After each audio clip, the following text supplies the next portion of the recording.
Olá pessoal, na aula de hoje vamos trabalhar a resolução e comentário de questões da banca Facete. É uma banca muito presente, principalmente no estado da Paraíba e também em alguns concursos do estado de Pernambuco. Eu separei 5 questões que foram recorrentes em provas da licenciatura e do bacharelado, mas uma das características dessa banca é que mesmo em provas do bacharelado, ela trabalha diversos temas da licenciatura, como, por exemplo, os PCNs, a obra do coletivo de autores, a LDB, enfim. Então, mesmo que você vá realizar uma prova que é do bacharelado, é interessante você dominar esses temas mais cobrados também da licenciatura. Lembrando que, se você tiver interesse em materiais de preparação específica para concursos de educação física, dá uma olhada no link da descrição que você vai encontrar mais informações, tanto sobre os nossos e-books, como também do nosso curso online da preparação à aprovação. Então vamos para a primeira questão. O atletismo inclui as práticas do correr, saltar, arremessar e lançar. Essas práticas foram criadas pelo homem. O seu desenvolvimento e evolução são consequências da elaboração cultural. Cada fundamento se materializa em provas específicas que exprimem o propósito que lhe é atribuído. Em acordo com o coletivo de autores, fazem parte do conteúdo atletismo. Então é interessante que nessa questão especificamente, ela vai trabalhar a obra do coletivo de autores, a metodologia do ensino da educação física, mas se a gente tiver o conhecimento das provas oficiais do atletismo, a gente também consegue resolver tranquilamente. Então vamos para a primeira afirmação. Corridas de resistência, de velocidade com e sem obstáculos, de campo, que são as provas cross-country, de eclipse e declives, de rua ou pedestrianismo e de revezamento. Até aí tudo certo, primeira afirmativa correta. Segunda, saltos no sentido horizontal, que é o salto em extensão, também conhecido como salto em distância, e salto triplo. E salto vertical, que é o salto em altura ou com vara. Perfeito também. Terceira afirmativa, lançamento de peso. Na verdade, o correto é arremesso de peso, quando a gente fala de provas de arremesso e lançamento. Apenas o peso é arremesso e dardo, disco e martelo são lançamentos. Então, terceira afirmativa falsa. E a quarta também se torna falsa porque ele vai falar de arremesso, de dardo, disco e martelo, quando na verdade era para ser o oposto. Então, primeira questão, afirmativas 1 e 2 são verdadeiras, a 3 e a 4 são falsas justamente porque ele inverteu. O correto seria arremesso de peso e lançamento de dardo, disco e martelo. Então, primeira questão, apenas as afirmativas 1 e 2 são as corretas, a alternativa C é a correta dessa questão, então.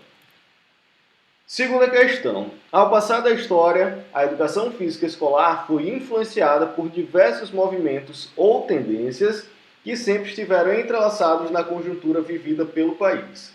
Como é denominado a tendência que teve grande influência na educação física escolar no período de 1945 a 1964. Então, é uma questão clássica sobre tendências pedagógicas da educação física. Se você ainda não conferiu a nossa aula sobre tendências pedagógicas, dá uma clicada aqui no card que vai aparecer aqui em cima, que a gente trabalha justamente as 5 tendências pedagógicas da educação física escolar, de acordo com Paulo Giraldelli Júnior, né, uma das obras mais cobradas em concursos. Então, quando ele fala da tendência pedagógica que teve grande influência na educação física escolar entre 45 e 1964, a gente estava vivendo um período pós-guerra com grande influência do liberalismo americano e foi o primeiro momento que a educação física se tornou de fato, teve como os seus objetivos de fato o desenvolvimento das crianças, né? Uma educação física de fato da escola. Então, diferente das tendências anteriores, que era a tendência higienista e a militarista, que tinha muito influência da medicina, do militarismo, pensando no desenvolvimento do corpo e desenvolvimento moral, a educação física escolar de 1945 a 64 teve como principal objetivo o desenvolvimento dos alunos, de fato. Era uma educação física pensando em um desenvolvimento integral dos alunos. Então, é justamente a educação física pedagogicista, alternativa B, né? Tem essa influência do liberalismo americano e, de fato, a educação física presente na escola buscando o desenvolvimento desses alunos, não apenas o desenvolvimento do corpo e de hábitos morais. Então, segunda questão, alternativa B, educação física pedagogicista. Terceira questão. Em uma pedagogia emergente que busca responder a determinados interesses de classe, neste caso denominada crítico-superadora, a reflexão pedagógica tem quais características específicas?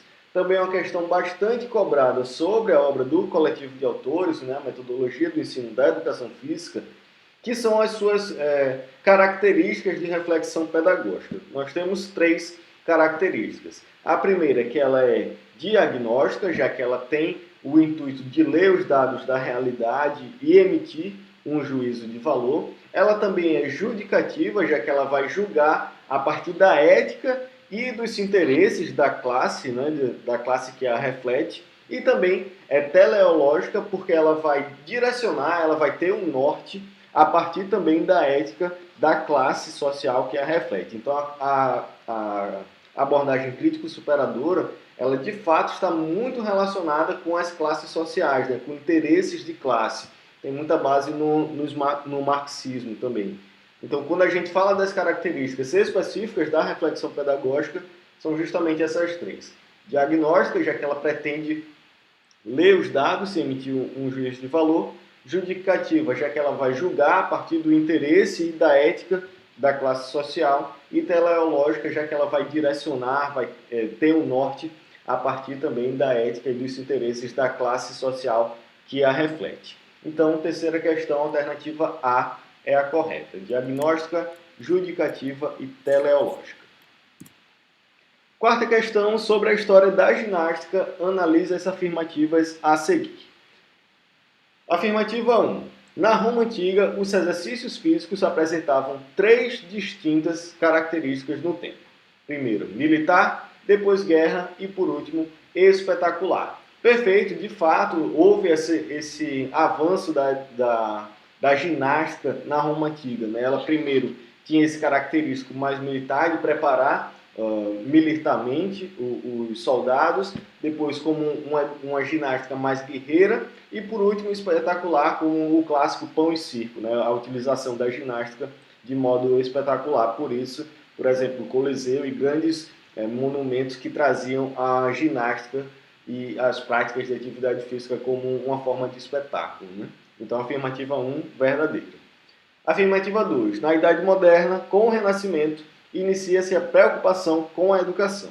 É desse período a obra da arte ginástica, que apresenta informações sistematizadas de exercícios físicos e da ginástica. Perfeito. Na época do Renascimento, a gente tem os primeiros estudos, né? Então, a época do Renascimento, de fato, foi muito rica em conhecimento, principalmente em conhecimentos anatômicos e conhecimentos mais biológicos, e de fato foi nesse período que a gente tem as primeiras sistematizações em relação ao exercício e à ginástica como um todo. Então, segunda afirmativa também verdadeira. E terceira, as obras da Idade Moderna destacavam a importância dos exercícios físicos naturais ao ar livre como forma de desenvolver as capacidades físicas e espirituais, constituindo a educação da criança e do jovem. Também perfeita afirmativa, não tem nem o que comentar, né? Então, realmente, as três afirmativas estão corretas pensando na história da ginástica. Então, a alternativa E é a correta dessa quarta questão. Quinta e última questão, uma questão também bastante cobrada em concursos, que é sobre a educação física na LDB. Então, vamos lá.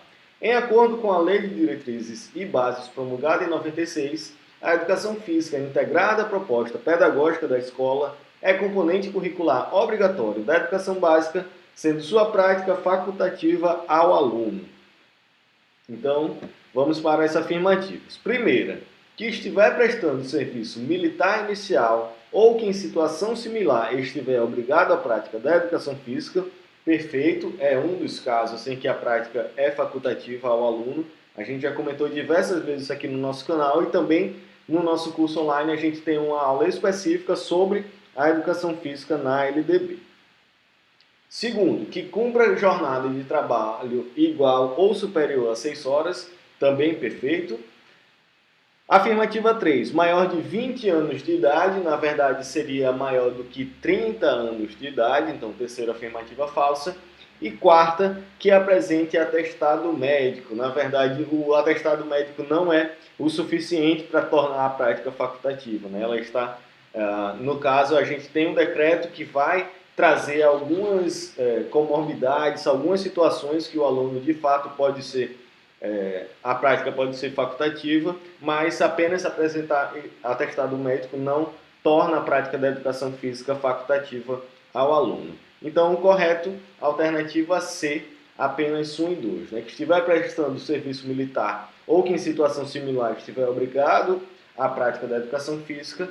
E a alternativa, afirmativa 2, que cumpra jornada de trabalho igual ou superior a 6 horas. Então, a alternativa C é a correta, apenas 1 e 2.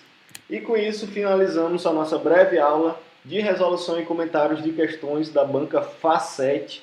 Lembrando, se você tiver interesse em mais materiais de preparação para concurso de educação física, dá uma olhada no link da descrição e segue a gente no Instagram, @concurso-cdfísica. Se quiser entrar em contato, e-mail contato@concurso-cdfísica.com. Então é isso, muito obrigado e até a próxima.